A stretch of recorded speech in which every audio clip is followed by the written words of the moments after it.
O ngayon, eto yung senador nila na si Chis Escudero, no? Naalala nyo ho, mga bossing. Naalala nyo na umamin si Chis Escudero na tumatanggap siya o tumanggap siya ng abuloy. Sorry. Hindi, naisip ko kasi ang dating Pangulong Duterte, no? Tumanggap siya ng donasyon galing doon sa mga kontraktor o doon sa kontraktor na kaibigan niya na nagngangalang Lubiano na taga Sorsogon. Na yung nakita natin, yung insertion, pang ilang ba yung Sorsogon? Pangalawa. Unang-una, yung bayan ni Joel Villanueva. Hindi ko sinasabing si Joel Villanueva, yung bayan ni Joel Villanueva. Yun yung nakita kong unang-una sa flood control insertion, mga kababayan. At si Joel Villanueva din, di ba? Tumanggap din 20 milyon para doon sa kanyang eleksyon.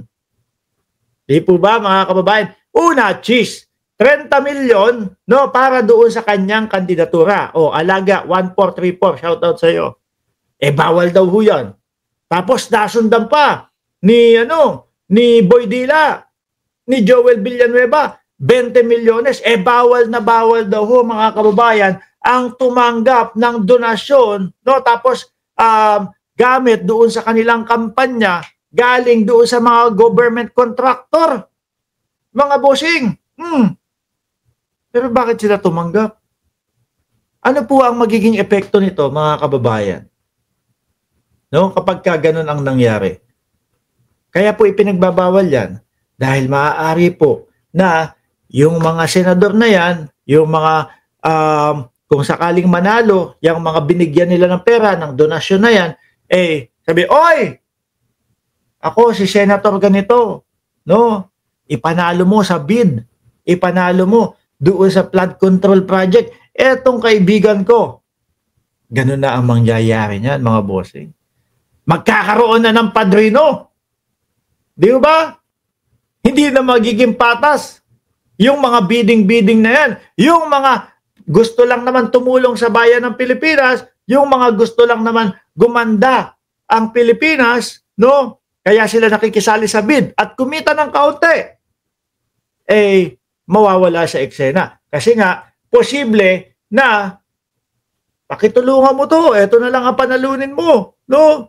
Kasi nga, baka masabihan sila, Senator ka na, no? Sumugal kami sa iyo nung panahon ng eleksyon. Tapos ganito, lagi kaming wala, hindi nananalo sa bid. Hindi kami nakakatanggap man lang ng mga bilyon-bilyon na proyekto. Ganon ang mangyayari dyan, mga bossing. At eto nga po, no, mukhang may nabuko na hindi lang si Chis.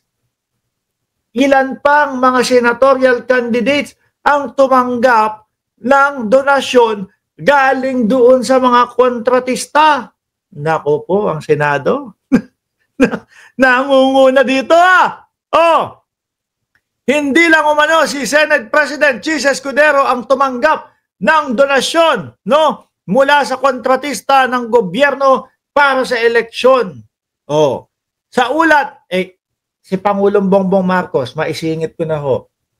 Di ba napabalita na gustong sumuporta ni Atong Ang sa kanyang kandidatura sa pagka-presidente? Pero ano po ang ginawa ni Pangulo daw? Tinanggihan. Hindi tinanggap, mga kababayan. Siguro iniisip niya, bawal yung ganito. Tsaka baka madami akong maging sabit sa iyo, etc., etc. Sabi ni Inko, Saldico family, may private plane. Sana all. Yan, yung mga kongresista din, etc., etc. Pero dito, yung mga talagang tumanggap ng donasyon para sa kanilang kampanya, no?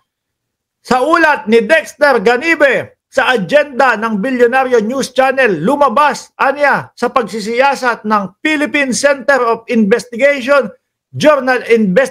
Journalism na tumanggap din di umano si Senator Joel Villanueva ng 20 milyong donasyon para sa 2022 election mula sa New San Jose Builders. No? Ang naturang kontratista ay umano ang nakakuha ng mahigit 2 billion na kontrata para sa pagpapatayo.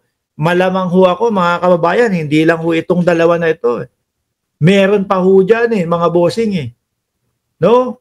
Sabi ni Loud 2524 live, Chamba nakaabot, watching from GU 671, Hafa Aday, Boss Mark. Shoutout po sa inyo, no? Sino 'yon? Loud 2564. Bawal 2524. Bawal na bawal ho kasi yung mga ganito. Malamang sa alamang at hindi lang po sa Senado, mga kababayan, no? Hindi natin aalisin, no? Yung mga congressman din ho, mga kababayan. Panigurado ako, meron din dyan. Huwag lang kayong papahuli. No? Dahil dito, sa gobyerno ni Pangulong Bongbong Marcos, mukhang may kalalagyan kayo. Di ba? Iniisa-isa po ni Pangulong Bongbong Marcos, mga kababayan. At mukhang talagang dun mapupunta at mukhang talagang si General Torre, yung mga kakalawit po doon sa mga corrupt na mga government official, mga kababayan. Mamaya natin pag-usapan yan. Sabi, Boss Mark, pakisabi nga kay Pangulo sa Nueva Ecija, marami din parang poon na politiko, mga bilyonaryo, milyonaryo na halos isang pamilya lang ang iisang bayan na nanunungkulan. Wala namang ginagawa kundi umupo lang. Sabi ni Max Safe, laglagan na labasan na ng baho ilang mambabatas. Talagang magkakaano-anuhan ho yan, mga bossing. Magkaka-gera de patani ho yan, mga kababayan. No? Ituturo ni ganito, ituturo ni senador yung yung sa Congress, ituturo naman ng congressman yung mga senador, ganyan. Mahuhuli natin, malalaman talaga kung sino talaga ang mga lumalabag ho sa batas ng Pilipinas. Kailangan natin magtrabaho ng husto para makabayad ng tax at may panggastos itong kurakot na ito. Speaking of kurakot, grabe. Meron pong nakasuhan, mga kababayan. Meron pong nakasuhan. Meron MR talagang congressman nagpapagawa ng sariling memorial park. Grabe, hahanapin ho namin yan, mga bossing. Pero, speaking of, nasa na ba to? Kurakot, mga bossing, alisin ko lang ito, no? Ang ombudsman, no, may kinasuhan. May kinasuhan ito. Graph, no? Kilala niyo ho ba yan? Sabi ni Mike Abe, no? Kapag ka nanonood ako kay Boss Mike Abe, kilala niyo ho ba ito? Kilala niyo ho ba ito? Nakaganon.